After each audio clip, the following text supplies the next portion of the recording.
Hey everyone, welcome back to my channel. I'm Dreamscript and this is the Rough Cut Diamond Mines, the place I go to find the rough ideas that we can then maybe turn into something a little more polished. Happy holidays everyone, if you're watching this day of release. Sorry I didn't decorate for the season, but since it's constantly snowing all year where I live, we don't really have winter-specific celebrations here.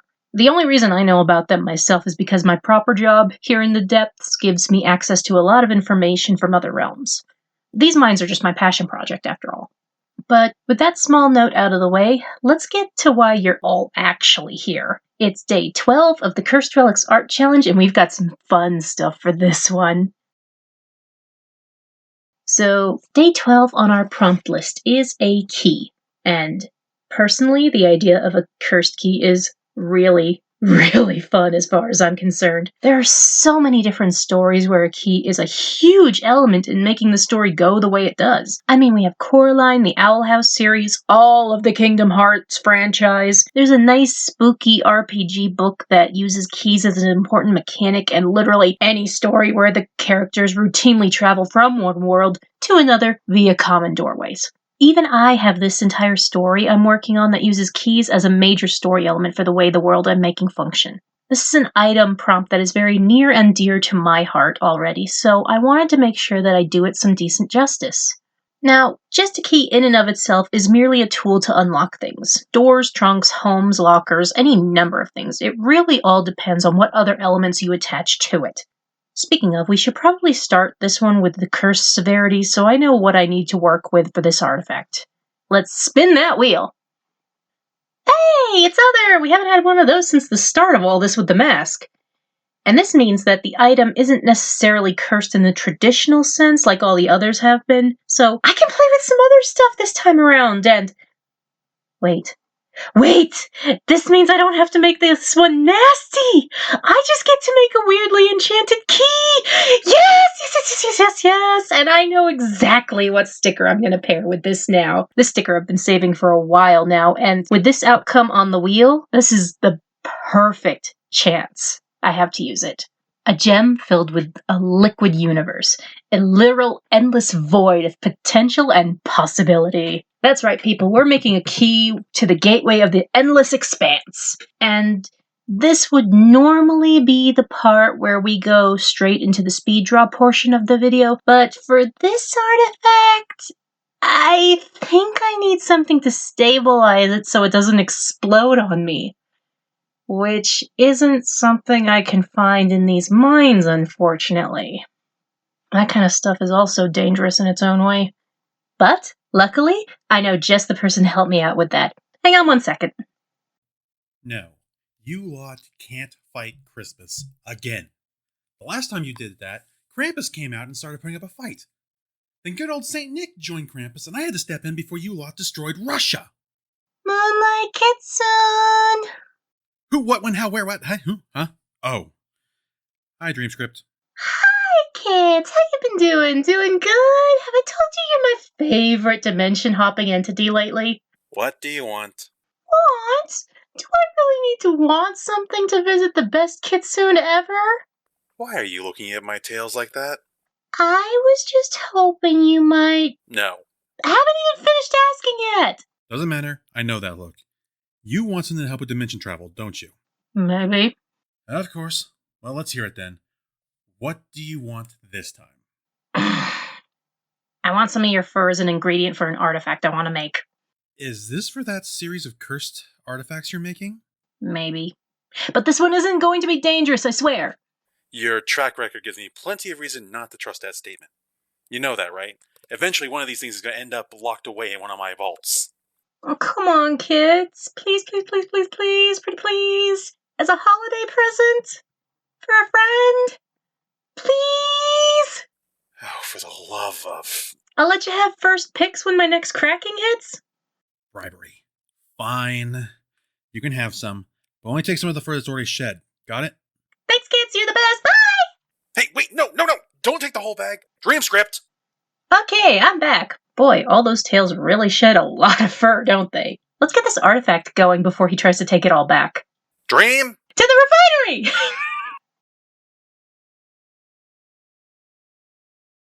So we're just going to add a nice big handful of that fur to the mix, since my very generous friend is a dimension hopper himself and has stabilizing ties in nearly every known realm. So that should keep this mixture safe to handle. Getting to the actual work itself, I know I said I wasn't going to make this one nasty, and while the item itself isn't, I thought it would be more interesting if I took inspiration from another master of the multiverse.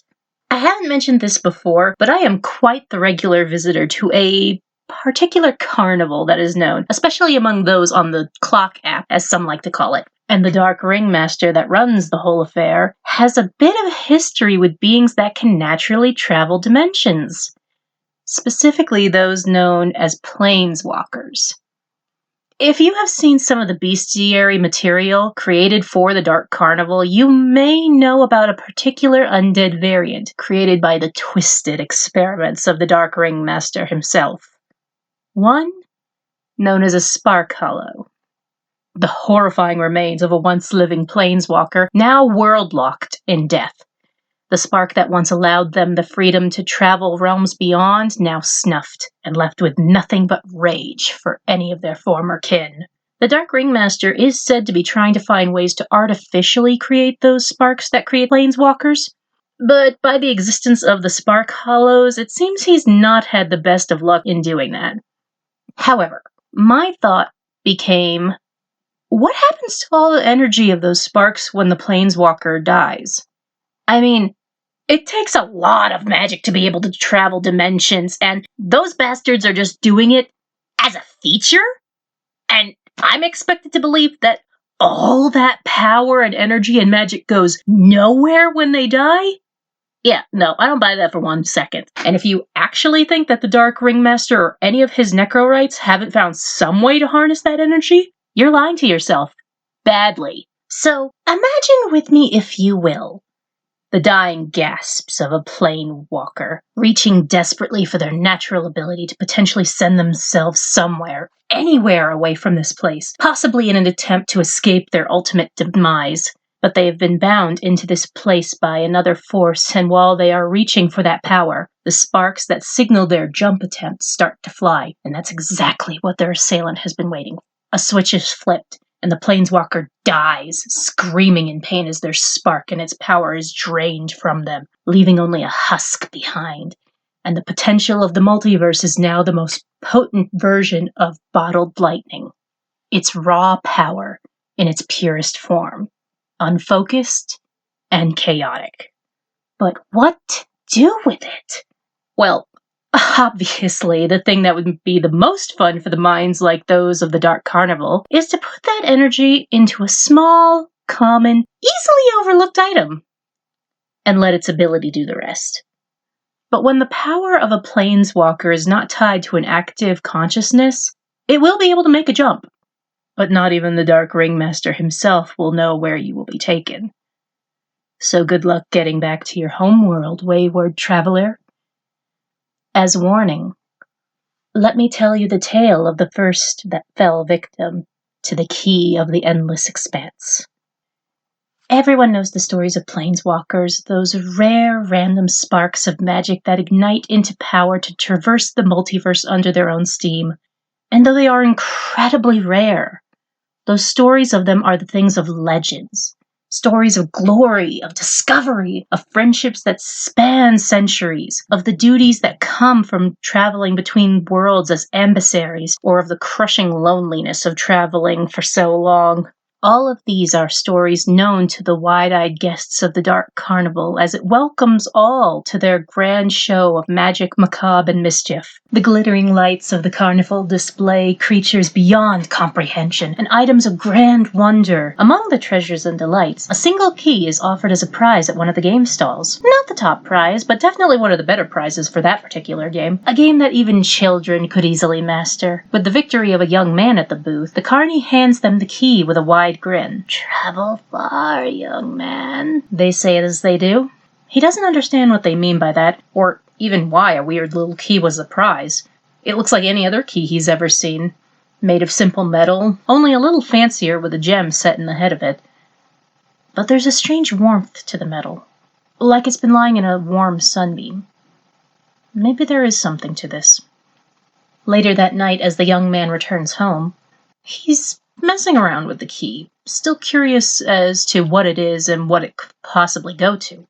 Feeling the boredom of his mundane home after the grandeur of the carnival starting to set in, he glances around the place and spots the keyhole for his front door. Shrugging, not expecting anything, the man decides to try the key in the door. To his great surprise, he finds that not only does the key fit, but that as he turns it, the key becomes white hot in his hand, a phantasmagoria of colors shining around the door itself as it opens without his touch.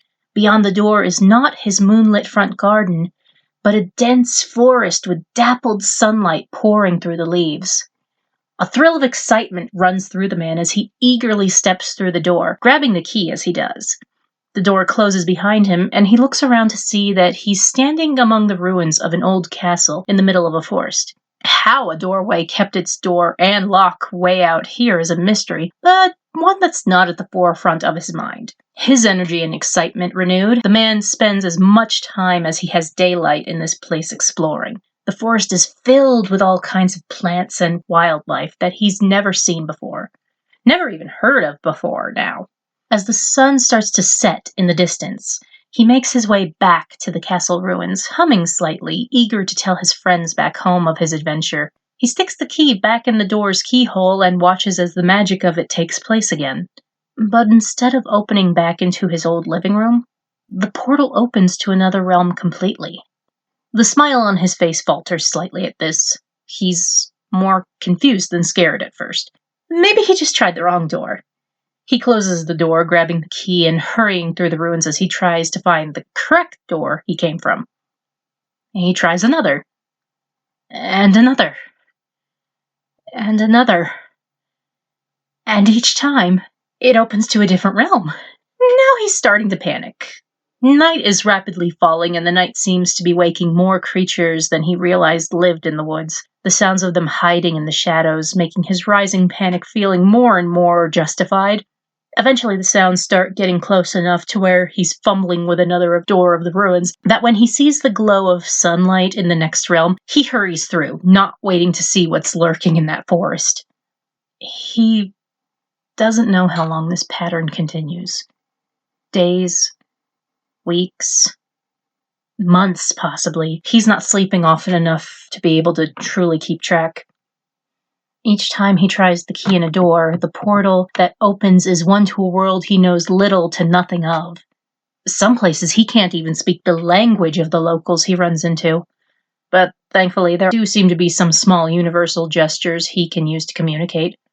Ones like food, help, and lost were among the first he learned to use. And he still keeps trying the key. He doesn't know what else to do, after all. It's the only way he knows to get back home, but at this rate, the worlds he's being sent to seem more and more dangerous with each use. But he still hangs on to it, hoping that someday he might be able to learn how to control the magic of the portals. The most unsettling thing about the key is the times when it just opens into a black void. No signs of life or light within. He never goes through in those instances, only slamming the door shut immediately, and trying to ignore the echoes of maniacal laughter that ring in his ears during those times. This one is happening more and more often, and he's afraid that stepping into that void may be the only way to return home.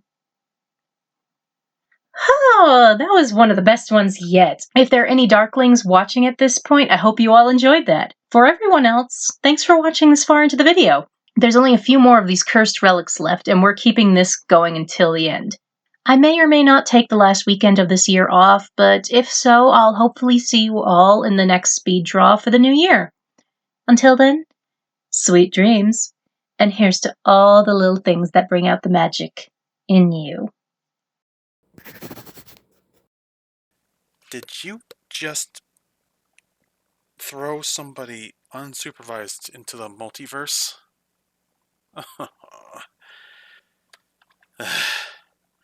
I gotta go find him now. Thanks for the extra work. Merry Christmas. and give me back my fur.